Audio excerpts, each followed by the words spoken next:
Hello students, আশা করছি তোমরা সবাই ভালো আছো এবং আশা রাখি যে তোমাদের পড়াশোনা সবার খুব ভালোই চলছে। সামনেই প্রথম ইউনিট পরীক্ষা।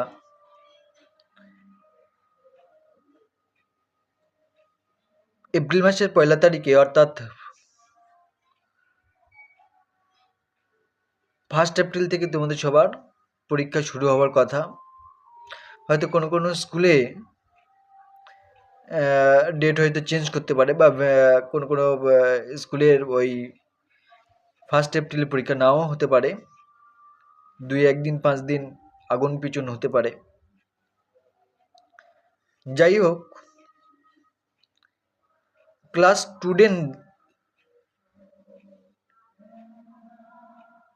8 স্টুডেন্টদের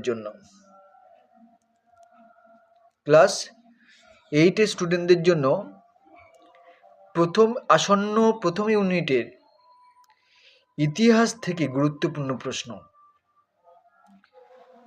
প্রকৃতপক্ষে প্রথম ইউনিটের যে সিলেবাসটা আছে, প্রথম, দ্বিতীয় এবং তৃতীয়, কোনো কোনো স্কুলের চতুর্থ অধ্যায় পর্যন্তও নেয়। যাই হোক, এখন বিষয় হলো, যদি একটা গড় হিসেব করা যায়, তো সেক্ষেত্রে প্রথম, দ্বিতীয় এবং তৃতীয় ইউনিটের পরীক্ষা হবে এবং সেই পরীক্ষার কি কি প্রশ্ন গুরুত্বপূর্ণ হতে পারে বা কোন কোন প্রশ্নগুলো খুব ইম্পর্টেন্টও হতে পারে, আমি টপিক অনুযায়ী সেগুলো সাজিয়ে রেখেছি এবং সেগুলো তোমাদেরকে ডিসকাস করব এবং বলবো।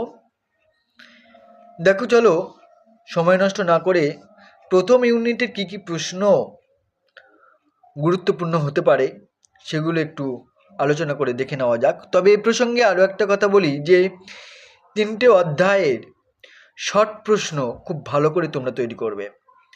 তোমাদের নিজস্ব যে সকল বইগুলো রয়েছে এবং যে সকল টিচাররা আছেন, তাদের সাহায্যে শর্ট প্রশ্নতে অনেকগুলো প্যাটার্ন আছে, অনেকগুলো সিস্টেম আছে, সমস্ত রকমের প্রশ্নগুলো,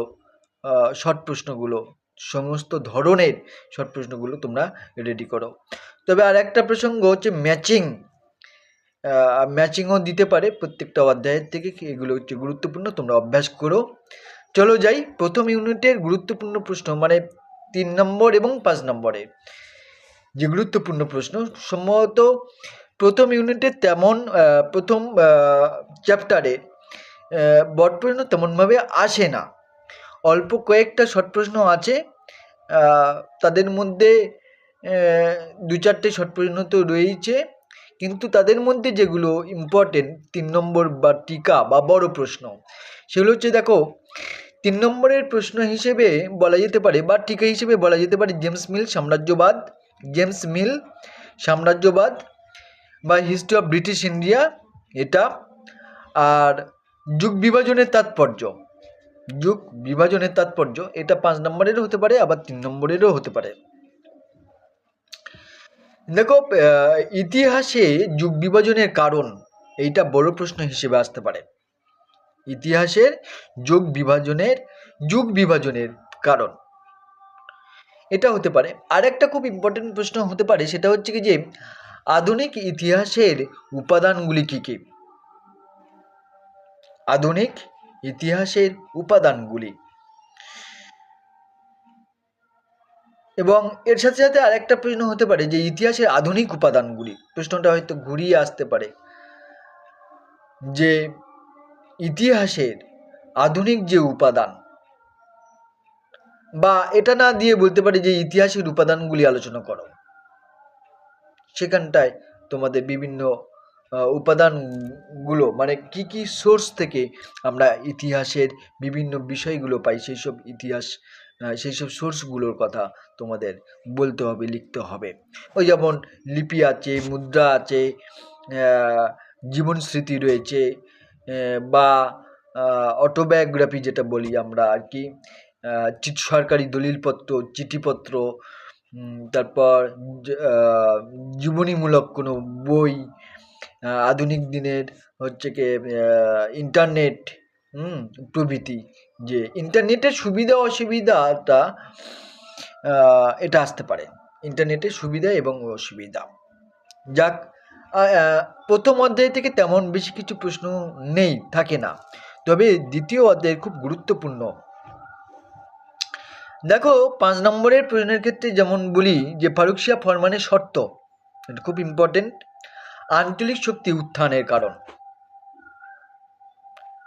অধীনতামূলক মিত্রতা নীতি প্রবর্তনের কারণ, ঠিক একই রকমভাবে সত্যবিলোপ নীতি প্রবর্তনের কারণ, পলাশী যুদ্ধের কারণ ও ফলাফল, পলাশী যুদ্ধের গুরুত্ব, পলাশী যুদ্ধের কারণ ও ফলাফল এবং পলাশী যুদ্ধের গুরুত্ব।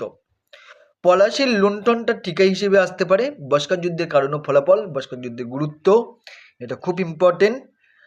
বাংলায় দ্বৈত শাসন ব্যবস্থা, দ্বৈত শাসন ব্যবস্থার পরিচয় দাও, বা দ্বৈত শাসন ব্যবস্থা কী কারণে সৃষ্টি হয়েছে বা কী কারণে প্রয়োগ করা হয়েছে, তার ফলাফল কী, এটা আসে, ভীষণ ইম্পর্টেন্ট। 76-এ মন্বন্তর, এটা খুবই ইম্পর্টেন্ট। 76-এ মন্বন্তর, তার কারণ এবং ফলাফল। আর একটা খুব গুরুত্বপূর্ণ প্রশ্ন, যে বণিকের মানদণ্ড কিভাবে রাজদণ্ডে পরিণত হয়, এটা খুবই ভেরি ভেরি ইম্পর্টেন্ট এটা। এছাড়া টিকা হিসেবে তোমাদের বলা যেতে পারে দস্তক কি, আলীনগরের সন্ধি, অন্ধকূপ হত্যা, পলাশীর লুণ্ঠন, বন্দিবাসের যুদ্ধ, সত্যবিলোপ নীতি, অধীনতামূলক মিত্রতা নীতি। পলাশীর লুণ্ঠনের কথা তো আগেই তো বলেছি আর কি তোমাদের। চলো এইবার যাওয়া যাক তৃতীয় অধ্যায়। তৃতীয় অধ্যায় খুবই গুরুত্বপূর্ণ, কারণ শিক্ষা সংস্কার বিষয়টা রয়েছে, এবং তৃতীয় অধ্যায়ের খুব গুরুত্বপূর্ণ প্রশ্ন দেখো, ব্রিটিশ কোম্পানির আমলে প্রেসিডেন্সি ব্যবস্থা গড়ে তোলার কারণ, বা কী কারণে ব্রিটিশ কোম্পানির প্রেসিডেন্সি ব্যবস্থা গড়ে তোলে, খুব ইম্পর্টেন্ট। পিটের ভারত শাসন আইন, এটা 3 নম্বরের হতে পারে।